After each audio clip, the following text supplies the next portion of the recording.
Good morning, folks, and happy Tuesday. We're good today as far as the microphone because it's just me in the cab of this vehicle with the phone's microphone picking it up. So it's all good. But you all be in prayer for the technology that I seem to struggle with sometimes, and we'll get through it. No worries about that. This morning from the book of John, chapter number 8, I want to read to you verse number 12. And Jesus spoke to them again, saying, I am the light of the world. He who follows me shall not walk in darkness, but have the light of life. And I give you the context of this verse right here. It comes right on the heels of Jesus' confrontation when the Pharisees drag in the woman who was caught in adultery. In verse number 11, he says, Neither do I condemn you, go and sin no more.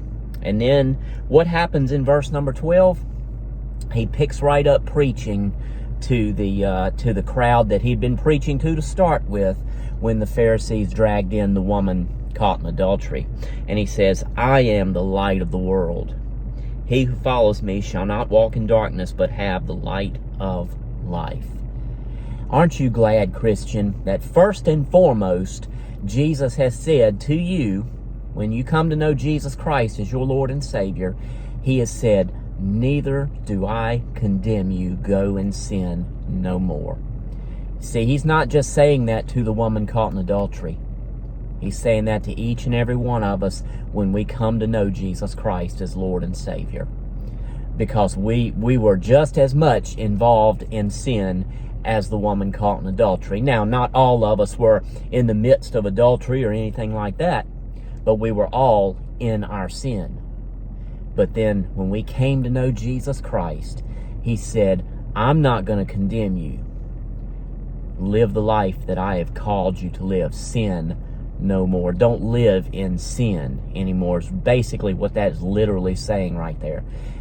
None of us are going to be sinless just because we come to know Jesus Christ.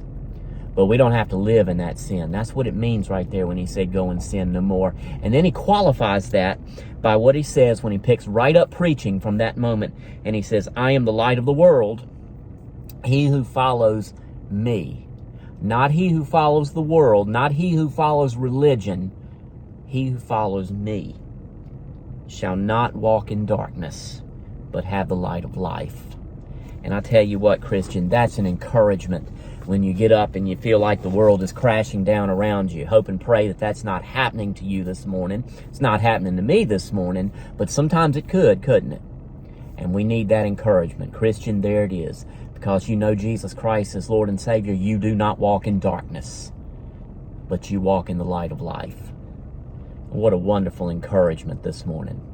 And I hope and pray you all have a wonderful Tuesday today. I hope and pray that the Lord blesses you immensely today. Be in prayer for those that need that special touch from God. And love you, folks. I'll talk to you a little bit later. God bless you.